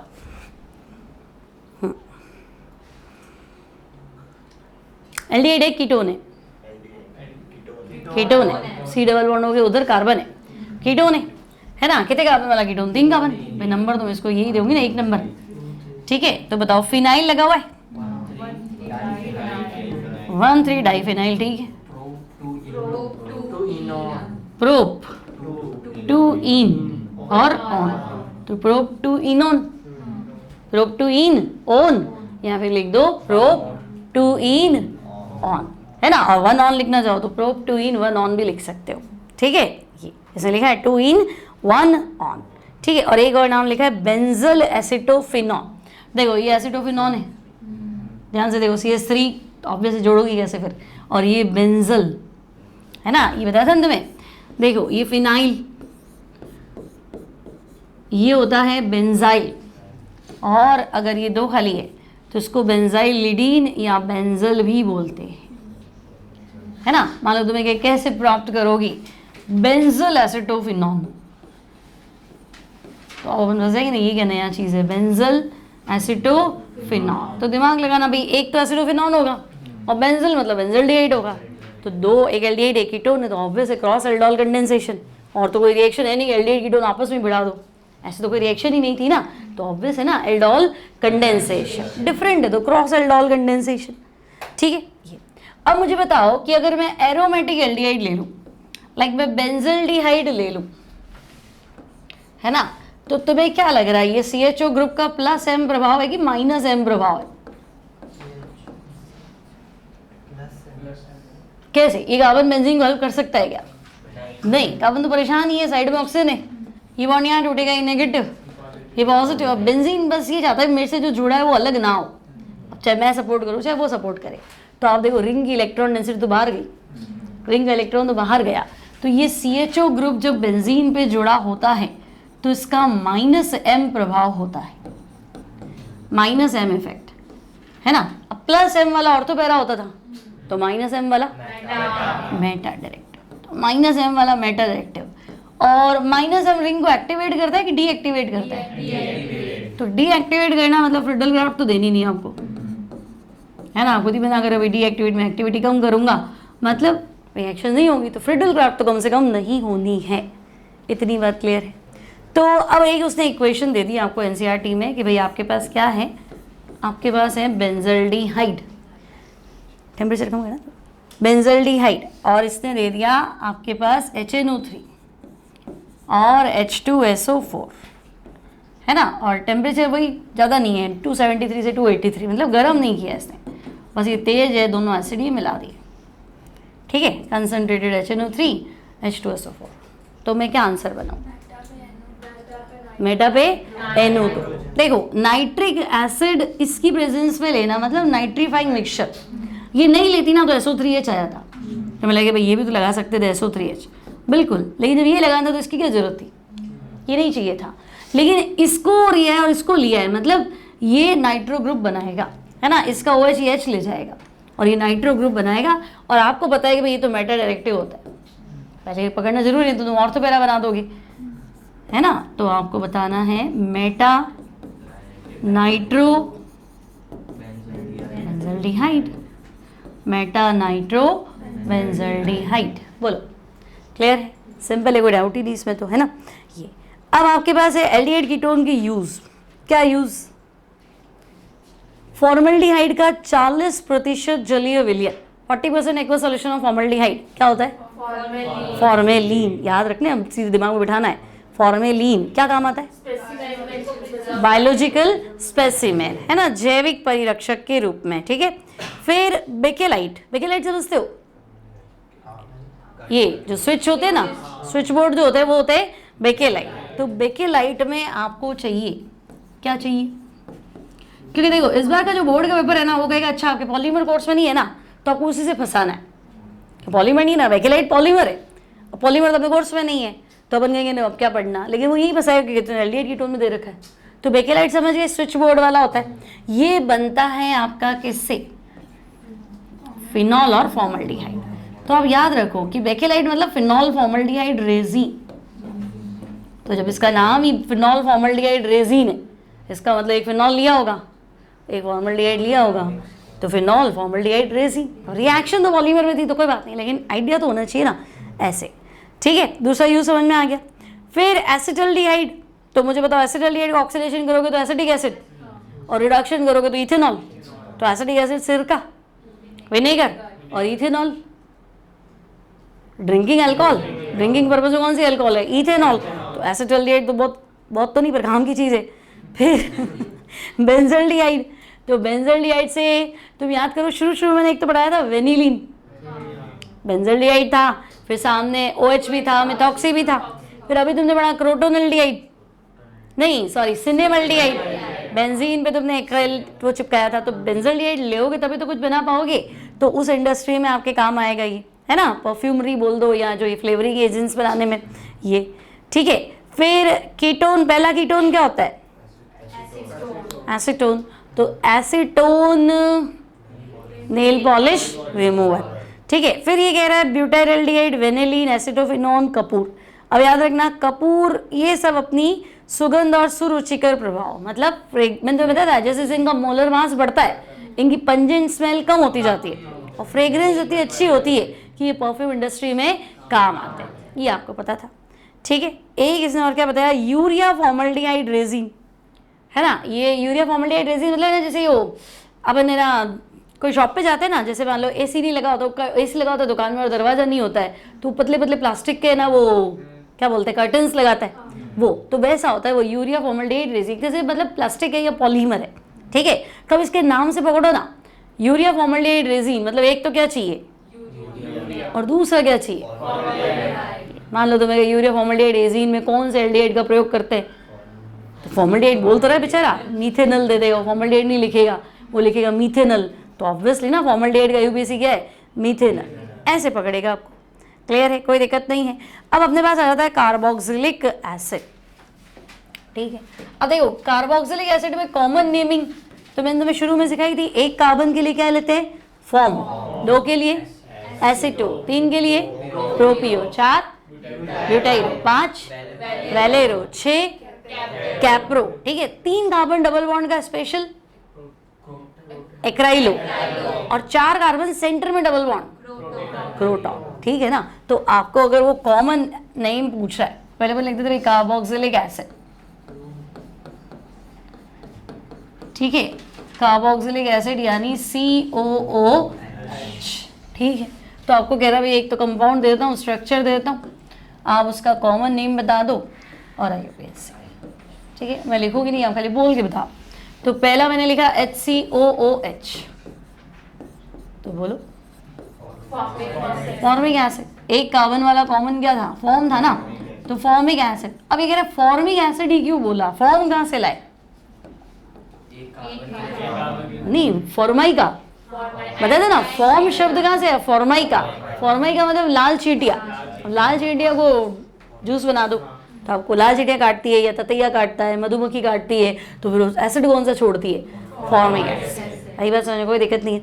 अब IUPAC में एल्केनोइक एसिड, तो एक कार्बन वाली एल्केन क्या होती है, मीथेन। अब बच्चों को दिक्कत क्या होती है कि भाई ये जो है ना, ये तो ऐसा है HC≡OH, तो आप मीथेन क्यों बोल रहे हो, तो भैया तो मीथेन हो सकता था, या मीथीन और मिथाइन तो होता ही नहीं है ना, कार्बन तो अकेला ही है ना, एक कार्बन के लिए मीथेन ही आता है। आई बात समझ में, तो इसको हमें क्या बोलना है, मीथेनोइक एसिड। आपको डबल बॉन्ड C का देखना है, एक कार्बन में तो डबल बॉन्ड होता ही नहीं है ना, C और C आएगा तो ईन आएगा ना, C डबल बॉन्ड O के लिए तो कोई स्पेशल टर्म थी नहीं ऐसे। ठीक है, फिर इसका नाम एसिटिक एसिड। अब एसिटिक एसिड कहाँ से लाए, विनेगर। सिरका क्या होता है, 2% एसिटिक एसिड। ठीक है, और IUPAC क्या लिखोगे, 2 कार्बन वाला इथेनोइक एसिड। ठीक है, अब 3 वाले के लिए propionic acid, IUPAC propanoic acid. 4 वाले के लिए ब्यूटाइरिक एसिड। ठीक है, अब ये तो चलो प्रो और पियोन, प्रो मतलब प्राथमिक सबसे पहले, पियोन मतलब फैट से, तो पहला फैटी एसिड मान के चल रहा है इसको।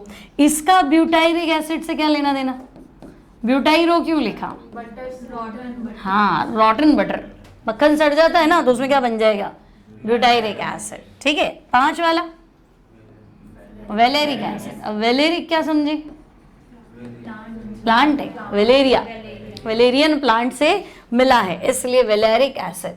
ठीक है, 6 वाला कैप्रोइक क्यों, कैप्रिका, कैप्रिका गोट, बकरी, उसके यूरिन, यूरिन में होता है। ठीक है, फिर अगर मैं कहूँ नहीं आप तो डाई कार्बोक्सिलिक एसिड की बात करो, तो मैंने इसके लिए भी आपको एक सिंगल दे रखा था, क्या था,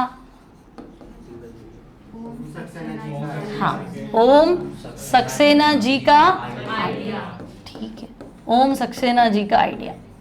ठीक है, अब देखो डाई कार्बोक्सिलिक मतलब 2 COH, तो 2 COH लिख दूं तो नाम क्या बनेगा, ऑक्सैलिक। अच्छा, इसका नाम ऑक्सैलिक एसिड क्यों पड़ा, ऑक्जेलिस प्लांट की लीव से, है ना, ऑक्जेलिस पौधे की पत्तियों से मिलता है, इसलिए ऑक्सैलिक एसिड।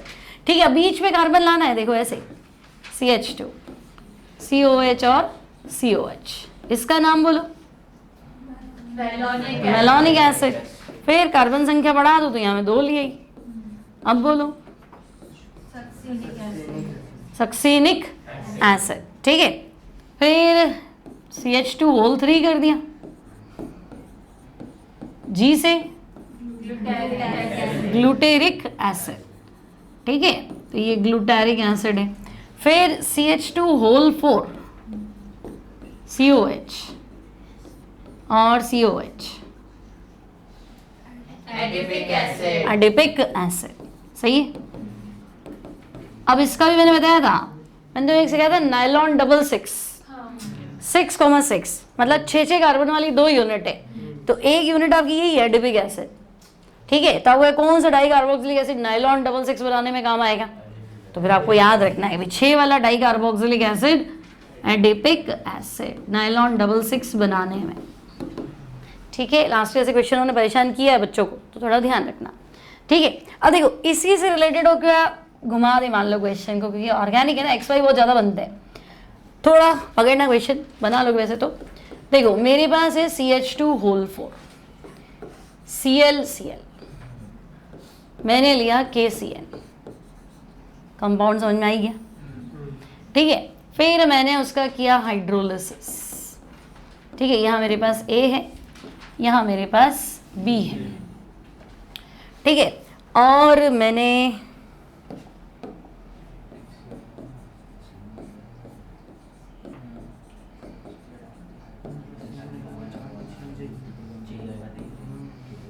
ये ले लिया, बोलो क्या करूं, दोनों साइड लगाऊं कि एक साइड लगाऊं, उसे बोला थोड़ा ना कितना लेना है, अब मैं तुम्हें गुलाब जामुन दूं तो तुम 2 लो 4 लो, तुम्हारी मर्जी, लेकिन मैं कहूँ नहीं 1, या मैं आके दिखा दूं तो तुम समझोगे 1, और मैं कुछ नहीं बोलो तो ले लो, तुम्हारी मर्जी बढ़ जाती। कितने खाए थे पार्टी में, है ही नहीं, ओह हाँ किसी देखो पैसे तो ये साइनाइड और ये भी साइनाइड। ठीक है, अब मैं यहाँ लिख रही हूँ C∧N, नहीं यहाँ लिखूंगे तो तुम आइसो पढ़ लोगे। ठीक है, ये अब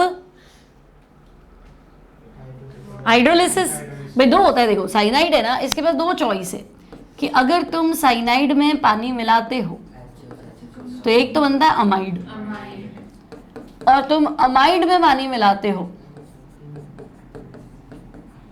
अगर तुम अमाइड में पानी मिलाते हो तो तो बोला थोड़ा ना कितना पानी मिलाओ, तो बोला पानी मिलाओ, है ना, ये पार्शियल हाइड्रोलिसिस, ये है कंप्लीट हाइड्रोलिसिस। तो तुम यहाँ पे क्या करना पसंद करोगे, कंप्लीट, थोड़ी हिंट होती तो मैं देख लेती, मुझे कुछ हिंट तो दिख नहीं रही, तो मैंने सोचा एक बार तो कंप्लीट हाइड्रोलिसिस। तो मुझे ये लग रहा है कि भाई ये कुछ जाना पहचाना है, क्या है ये, एडिपिक एसिड, तो ये एडिपिक एसिड। अब 6 कार्बन वाला एसिड, 6 कार्बन वाला कंपाउंड दिया, तो मुझे एडिपिक एसिड का याद है 6 का रिलेशन था, है ना, तो C पूछा है, फॉर्मूला पूछा है, तो नाइलॉन 666, 6 वाला इधर 6 वाला इधर, ऐसे आई बात समझ में, थोड़ा आपको आइडिया लगाना पड़ेगा। ठीक है, कोई डाउट नहीं यहाँ तक। चलो अब कार्बोक्सिलिक में आपके मोनो डाई हो गए, थैलिक एसिड समझ गए, बेंजीन पे 2 COH, फैलिक एसिड पढ़ लेना, ठीक है। अच्छा अब ये कह रहा है कि ये फिनाइल एसिटिक एसिड है क्या, ये फिनाइल और ये क्या है एसिटिक एसिड, तो फिनाइल एसिटिक एसिड का IUPAC बताओ।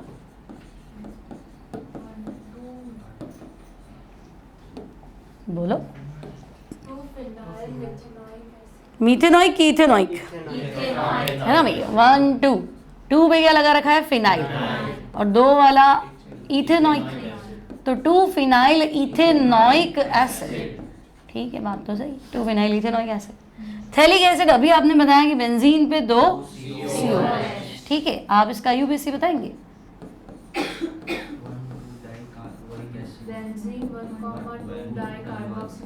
सही है, बेंजीन 1,2 डाई कार्बोक्सिलिक एसिड, क्योंकि बेंजीन बोल दिया तो फिर ये तो बाहर ही है ना, तो बेंजीन 1,2 डाई कार्बोक्सिलिक एसिड, ठीक है। अब नेक्स्ट वाला देखो, है ना, ये भैया तो तीनों को चेन में ले लो, जो कि प्रैक्टिकली पॉसिबल नहीं है, तीनों को ग्रुप चेन में तो ले नहीं सकते, तो मैंने रखा ये प्रोपेन, तो मेरे पास प्रोपेन तो है ना, 1 2 3 try carboxylic acid, propane 1 2 3 try carboxylic acid. बोलो कोई डाउट है क्या, नहीं, ठीक है। अब preparation method of carboxylic acid, अब मुझे एक चीज बताओ, सारी तो आपने पढ़ रखी है, आपको एक एक रिएक्शन याद करके नहीं लिखनी है ना, GMP ऑफ COH, ठीक है। तो अगर आपने पढ़ा कि भाई मेरे पास एल्कोहल है, मान लो 1 डिग्री एल्कोहल है, तो ऑक्सीडेशन पे एल्डिहाइड देता है, और फिर ऑक्सीडेशन करूं तो एसिड देता है, पक्का है ना। अब यहाँ तो गाड़ी बीच में रोकनी है, तो ये पॉसिबल था PCC, और नहीं रोकनी है, हाँ, तो KMnO4 K2Cr2O7 कंसंट्रेटेड HNO3 कुछ भी ले लो, ठीक है, यहाँ तक तो कोई दिक्कत ही नहीं है ना। अगर वो कह रहा है तुम्हारी बुक में से दे डेकेनॉल है, तो डेकेनॉल मतलब 10 है ना, तो 1 हो गया, ये 8 हो गए, और यहाँ इसने एरो पे लिखा है CrO3H2SO4, स्ट्रॉन्ग या वीक है, स्ट्रॉन्ग, PCC वीक हो तो आगे तो है नहीं, तो फिर मैं आंसर क्या बनाऊंगी, डेकेनॉइक एसिड, सेम लिख दो, लास्ट में COH कर दो, तो हमारा आंसर क्या रहेगा, डेकेनॉइक एसिड, ठीक है। फिर तुम्हें याद है बेंजल्डिहाइड प्रिपरेशन पढ़ी थी, और परेशानी हमने हमारी बताई थी कि अगर ऐसा कुछ आ जाता है, KMnO4 KOH आ जाता है, तो मुसीबत है। तो ये आंसर याद होनी चाहिए सबको, क्या आंसर है, बेंजीन पे, ठीक है। अब यहाँ कितनी लंबी चेन हो, हमारा आंसर फिक्स रहेगा, मान लो ethyl benzene propyl benzene, answer fix cook, कुक, बेंजीन पे कुक रहेगा, ठीक है। तो यहाँ भी मुसीबत है ना। अब ये जैसे इसने ऐसा कुछ लिख दिया कि ये CH2 CH2 CH3, और इसने बना दिया KMnO4 KOH, तो बस बेंजीन कुक, आंसर याद रखना है ना। तो हम कहेंगे कितनी लंबी चेन हो, आंसर नहीं बदला जाएगा, बात समझ में आ गई यहाँ तक तो, ठीक है। फिर ग्रिग्नार्ड वाली इंपॉर्टेंट है भाई, ये याद करेंगे आप लोग, अच्छी रिएक्शन है ना। देखो अगर मैं आपको कहूँ थर्ड होगी ना, पहले अल्कोहल ऑक्सीडेशन हो गया, अल्कोहल एल्डिहाइड का ऑक्सीडेशन हो गया, सेकंड बेंजीन कुक वाली हो गई, ठीक है। अब मैं कहूँगी फ्रॉम GR,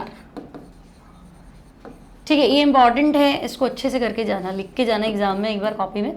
मान लो मैंने ले लिया RMgX, अब मुझे RCOOH बनाना है, तो COO मैं कहाँ से लाऊंगी, CO2 ले लूँ, क्योंकि और कहीं से ना एक ही ऑक्सीजन मिलेगा, एक CO2 है जो डायरेक्ट तुम्हें 2 ऑक्सीजन देगा, बाकी कोई नहीं देगा, तो RMgX और CO2 ले लो, Mg पॉजिटिव R नेगेटिव, ये टूट जाएगा, O नेगेटिव और कार्बन आप प्लस माइनस सेट कर लो, Mg तो मैग्नीशियम, EM तो हमेशा प्लस ही होता है, sodium potassium magnesium, R minus है, और CO2 में आपको पता है ये बॉन्ड कहाँ टूटता है। अब आप ये स्केलेटन मत बदलो, ये यूं कहीं लिखो, ये तो यूं कहीं था ना, और ये डबल का सिंगल हो गया, O माइनस है तो ये मांग रहा है MgX दे दो, तो O के साथ MgX, कार्बन आपका प्लस है तो इसके ऊपर कौन आ जाए R, तो आप बिल्कुल यूं लिखो, कोई गलती होने का चांस नहीं। अब इसके बाद क्या करना है, हाइड्रोलिसिस, तो आपका तो Mg प्लस है ना, ये तो गया MgXOH, और आपका आंसर क्या है RCOOH। बोलो कोई दिक्कत थोड़ा ना। अब है ना, मैं कोई भी ग्रुप का हाइड्रोलिसिस कर लूं, आंसर फिक्स ही रहता है। देखो अगर एग्जाम में से लिखा है RCOCl और एरो पे लिखा है HOH, है ना, अब ये एनाइड्राइड और HOH, तो तुम्हें दिख ही रहा है ना इसमें क्या ही है, RC, ये लिविंग ग्रुप इसके बाद का होता है, CO के बाद का लिविंग ग्रुप है, ठीक है, CO के बाद का लिविंग ग्रुप मतलब हटने वाला, लीव करने वाला, ये हटेगा तो गया, है ना, इसके बाद का ग्रुप हटेगा ये, और इसके बाद का हटेगा, तो सब में एसिड है, इसमें क्या परेशान हो रहा है, क्लियर है, कोई दिक्कत नहीं। फिर अगर तुम्हें कहे कि भाई वेपर डेंसिटी मेथड से ये लोग जो है इनका मोलर मास डबल ही आ जाता है ना। देखो आपके जो कोर्स में कल अपन ने पढ़ा था एल्डिहाइड कीटोन, तो एल्डिहाइड का बॉइलिंग पॉइंट ज़्यादा है कि कीटोन का? कीटोन का, क्योंकि पोलैरिटी कीटोन की ज़्यादा है as compare to aldehyde. Ketone अधिक ध्रुवीय है, पोलर ज़्यादा है, तो कीटोन का बॉइलिंग पॉइंट ज़्यादा है। एक बात क्लियर है। अब एल्कोहल और एल्डिहाइड कीटोन में बॉइलिंग पॉइंट ज़्यादा किसका था? एल्कोहल, क्योंकि एल्कोहल क्या करता है? हाइड्रोजन बॉन्ड बनाता है। कौन सा? इंटरमोलर। तो आप एल्डिहाइड कीटोन पीछे कर देंगे, एल्कोहल आगे कर देंगे, और एल्डिहाइड कीटोन में कंपेयर करना होगा तो कीटोन आगे रखेंगे, एल्डिहाइड पीछे कर देंगे, ठीक है।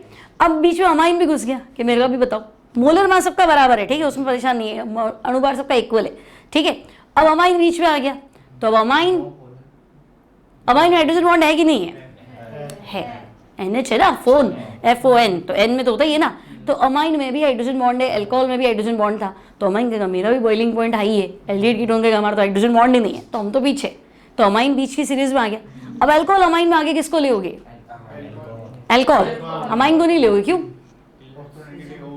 हाँ, अल्कोहल में ऑक्सीजन ज्यादा विद्युत ऋणी है, ज्यादा इलेक्ट्रोनेगेटिव है, तो अल्कोहल कहेगा मेरा बॉन्ड मजबूत है ना, तुम कहोगे मैं भी अमीर, है ना, और जो बेचारा गरीब वो पीछे जगह में, ठीक है, बंधन की बराबरी में नहीं है, तब तुम अमीर हो तो गाड़ी से कंपेयर करो, मेरे तो लैम्बोर्गिनी है, मेरे तो फॉर्च्यूनर है, तो फिर बताने की जरूरत नहीं है, ऐसे। तो अल्कोहल कहेगा मैं आगे, अमाइन कहेगा मैं पीछे।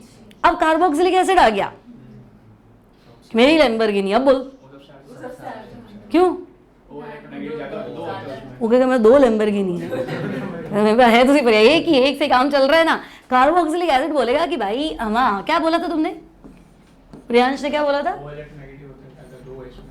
नहीं, इसमें डाइमर बनता है, 2 लैम्बोर्गिनी मतलब समझे कि मेरे पास हाइड्रोजन बॉन्ड तो है, तो अल्कोहल कहेगा तो मेरे पास भी है ना, नई चीज क्या है? हाँ, तो ये क्या भाई हम 2, एक हमारा ड्राइवर चलाता है, एक हम चलाते हैं ठीक है ना, 2 लैम्बोर्गिनी है, मतलब समझे यहाँ द्विलक निर्माण होता है, डाइमर फॉर्मेशन। तो अब तुम सोचो डाइमर फॉर्मेशन इतना तगड़ा है कि जब तुम इसको है ना उबाल लेते हो ना, मतलब जब तुम इसको वेपर में ले आते हो तब भी ये 2 लोग अलग नहीं होते।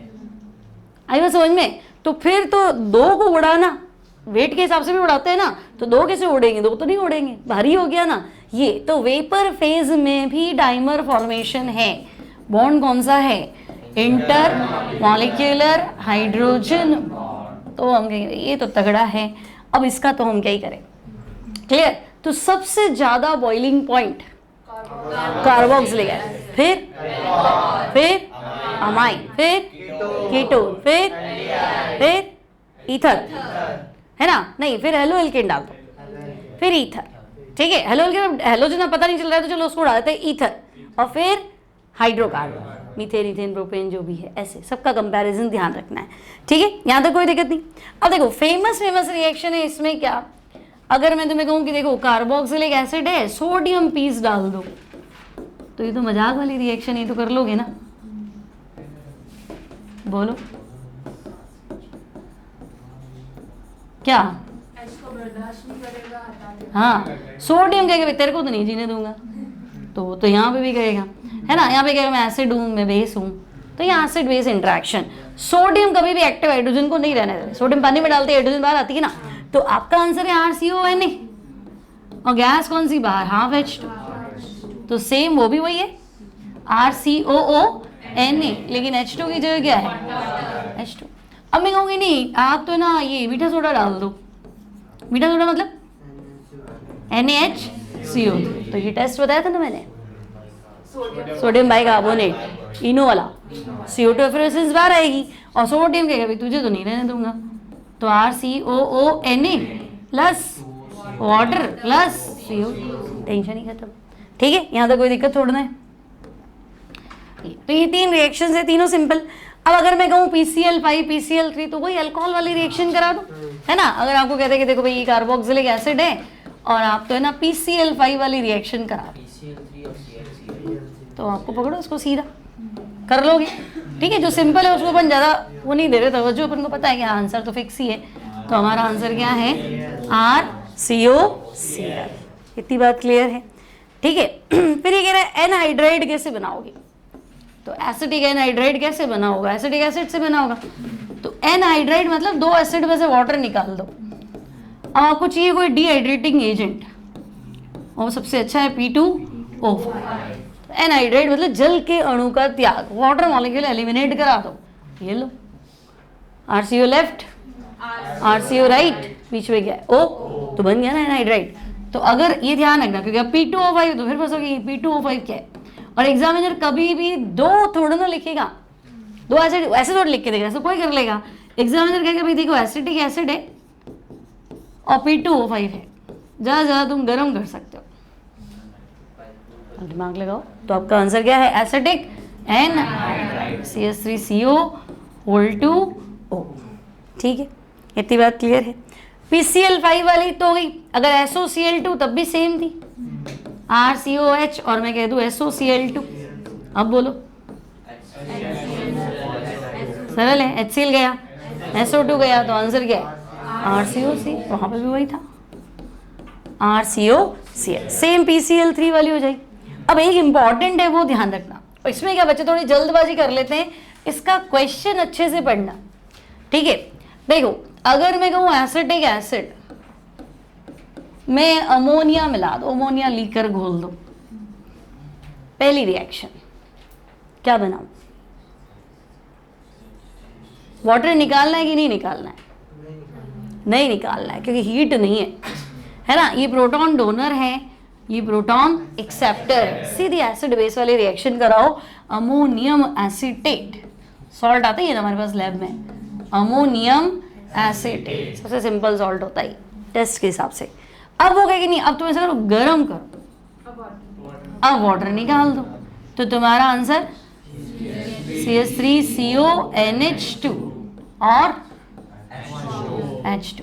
ठीक, अब सेम उसे ऐसे करा दी कि देखो पहले है थैलिक एसिड, ठीक है, बेंजीन पे 2 COH क्या हो गया थैलिक एसिड, और 2 अमोनिया ले लेते हैं। जब तक हीट नहीं करे तो तुम्हें कुछ नहीं करना। तो पहला आंसर क्या बनाओगे, अमोनियम थैलेट। अगर ये थैलिक एसिड है तो आंसर क्या है अमोनियम थैलेट। तो हमने कहा ठीक है अमोनियम थैलेट बना लेते हैं, COONH4 और फिर हो गया COONH4। अब गर्म ही कर दो, तो तुम कहोगे वाटर उड़ाओ, यहाँ से वाटर उड़ाओ, तो CONH2 और CONH2।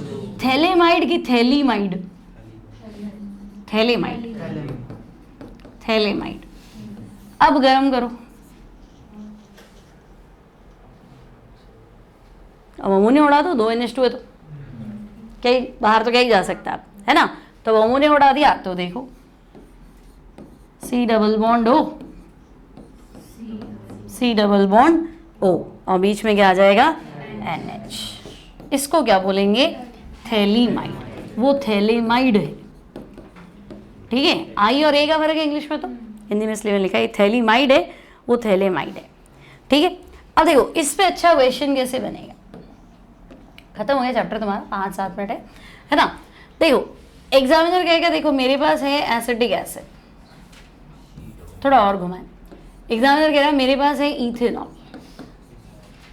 ठीक है, आप ले लो KMnO4 की प्रेजेंस में ऑक्सीडाइज कर लो, आपका कंपाउंड है ए।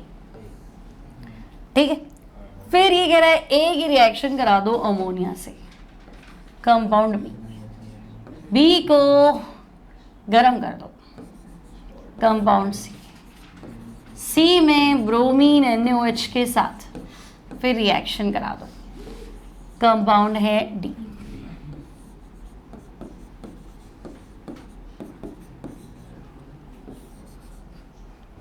ऐसे कुछ पूछ रहा है, कहीं ना कहीं तो दिमाग लग जाएगा, सोचो। अल्कोहल का ऑक्सीडेशन करते तो एसिड CH3COH NH4 बनाओ, क्योंकि गर्म तो अगले स्टेप में कर रहे हो ना। और अगर वो सीधा कर दे तो तुम ध्यान रखना, नहीं कर रहा है और कर रहा है उससे फर्क है ना। तो ये अमोनियम एसीटेट, फिर तो यहाँ क्या बनाऊं,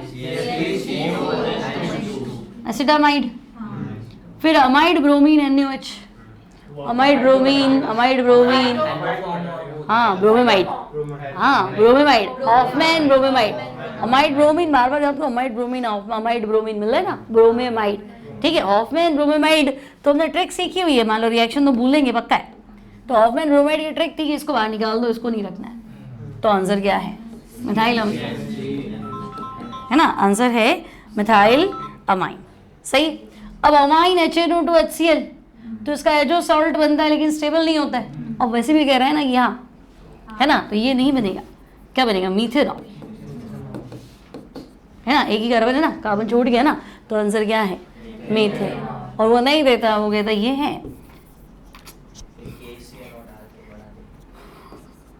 मीथेनॉल, फिर वो कहता लो PCl5, है ना, ई के बाद क्या आएगा F, फिर हो गएगा KCN, F के बाद क्या आएगा G, तो G, ठीक है, ऐसे कर ले तो कर लोगे। यहाँ क्या करेंगे, मीथेनॉल, फिर क्या करेंगे पता है ना, POCl3HCl, मिथाइल क्लोराइड, फिर CH3Cl, हाँ फिर दो ही क्वेश्चन बना रहे हो सही है, कोई दिक्कत नहीं। यहाँ तक ये चीज पकड़नी थी, है ना। अब मुझे एक चीज बताओ, सोडा लाइम तो सुना ही है, क्या होता है सोडा लाइम, हाँ सोडा और लाइम उल्टा मत सोचो, केमिस्ट्री में सोडा लाइम NaOH और CaO, है ना। देखो सोडा मतलब सोडियम हाइड्रोक्साइड, लाइम मतलब चूना। मैंने तुम्हें सिखाया था ये हाइग्रोस्कोपिक होता है, ये मॉइस्चर पकड़ लेता है, गीला हो जाता है, इसकी पैलेट्स होती है, तो चूना इसको ड्राई रखता है, ठीक है। अब इसका काम है डीकार्बोक्सिलेशन करना, सोडा लाइम का एक ही काम है, क्या करना, डीकार्बोक्सिलेशन। तो अब मैं अगर कहूँ कि देखो RCOONA और ले लो NaOH और CaO, गरम करो, बोलो क्या करें, इसको बाहर निकाल ले, CO2 बाहर निकालना, तो आंसर क्या है Lk, है ना। आपको दे दिया कि भाई देखो आपके पास है सोडियम बेंजोएट और आपको दे दिया सोडा लाइम, तो आपको सीधा आंसर क्या बनाना, आपको उसको बाहर निकालना है, बेंजीन बना दो, बात ही खत्म। आंसर क्या हो जाएगा, बेंजीन, ठीक है। एक कॉल्बेज इलेक्ट्रोलिसिस बताई थी, है ना। कॉल्बेज इलेक्ट्रोलिसिस में भी आपको sodium salt of carboxylic acid लेना है, ठीक है, RCOONA, एक बार और ले लो RCOONA, और पानी मिला के इलेक्ट्रोलाइसिस कर दो, ठीक है। अब बोलो NaOH, हाइड्रोजन गया, CO2, आंसर क्या है R, सिंगल बॉन्ड R, सीधी सी बात है। अगर सोडियम एसिटेट दे तो CH3 जोड़ दो, ऐसे, ठीक है। और एक आपकी इंपॉर्टेंट है हेल वोलार्ड, है ना, हेल वोलार्ड जिलिंस्की HVZ रिएक्शन, ठीक है। आपको ध्यान रखना है इसमें अल्फा हाइड्रोजन क्या करना है, रिप्लेस करना है, किससे, हेलोजन से। तो मान लो आपको ऐसा दिया RCH2COH, तो आपको समझ में आ गया ये अल्फा कार्बन, और आपको दे देगा रेड फॉस्फोरस और हेलोजन है साथ में, है ना। तो आपको करना क्या है, H हटा के उसकी जगह X लगा, आपको सिर्फ अल्फा हाइड्रोजन हटाना है और हेलोजन लगाना है, तो RCHXCOOH, ठीक। अब एसिडिक स्ट्रेंथ की बात करूँ, जिसे मान लो हमारे पास है बेंजोइक एसिड। अब सारी बातें जो है वो ग्रुप की है, ग्रुप दो प्रकार का होता है, एक होता है EDG, एक होता है EWG। तो विड्रॉइंग तो सुदंग करेगा, तो ये प्रोटॉन जल्दी देगा, तो विड्रॉइंग एसिडिक स्ट्रेंथ को बढ़ाएगा, ध्यान रखना। फिनॉल में भी ऐसा ही था ना, एसिडिक स्ट्रेंथ बढ़े, और EDG इसको इलेक्ट्रॉन देगा, तो फिर इसको प्रोटॉन छोड़ने की जरूरत नहीं थी। तो EDG एसिडिक स्ट्रेंथ को क्या करेगा, काम करेगा। तो EDG एसिडिक स्ट्रेंथ घटाएगा, EWG एसिडिक स्ट्रेंथ बढ़ाएगा। कोई एक EWG का एग्जाम्पल, नाइट्रो साइनाइड हैलाइड, और EDG CS3 एल्काइल एल्कोक्सी, है ना, OR OH, ये सारे क्या है, EDG। ठीक है, ये अब इसमें देखो यूजेस वाले थोड़े क्वेश्चन ध्यान रखना। फॉर्मिक एसिड ये कह रहा है रबर इंडस्ट्री, फैब्रिक वस्त्र, है ना, रंगाई डाई मतलब, है ना, और लेदर इलेक्ट्रोप्लेटिंग में फॉर्मिक एसिड काम आएगा। एसिडिक एसिड सॉल्वेंट, ठीक है। फिर फूड प्रिजर्वेटिव में भी हम विनेगर काम में ले सकते हैं। फिर हेक्सेन डाइऑइक एसिड मतलब वो एडिपिक एसिड, तो वो नाइलॉन 66 के। फिर फूड प्रिजर्वेटिव बताया था मैंने तुम्हें,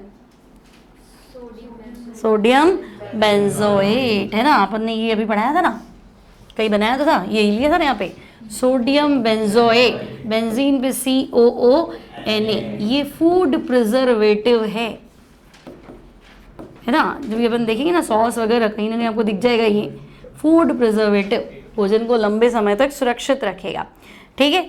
फिर आपको पता है सोप्स एंड डिटर्जेंट, तो सोप्स क्या होते हैं, हायर फैटी एसिड के सोडियम सॉल्ट। तो साबुन में तो आपको चाहिए ना सोडियम स्टीरिएट, साबुन ही तो है, सोडियम पामिटेट, सोडियम स्टीरिएट, तो वहाँ पे भी ये काम आते हैं।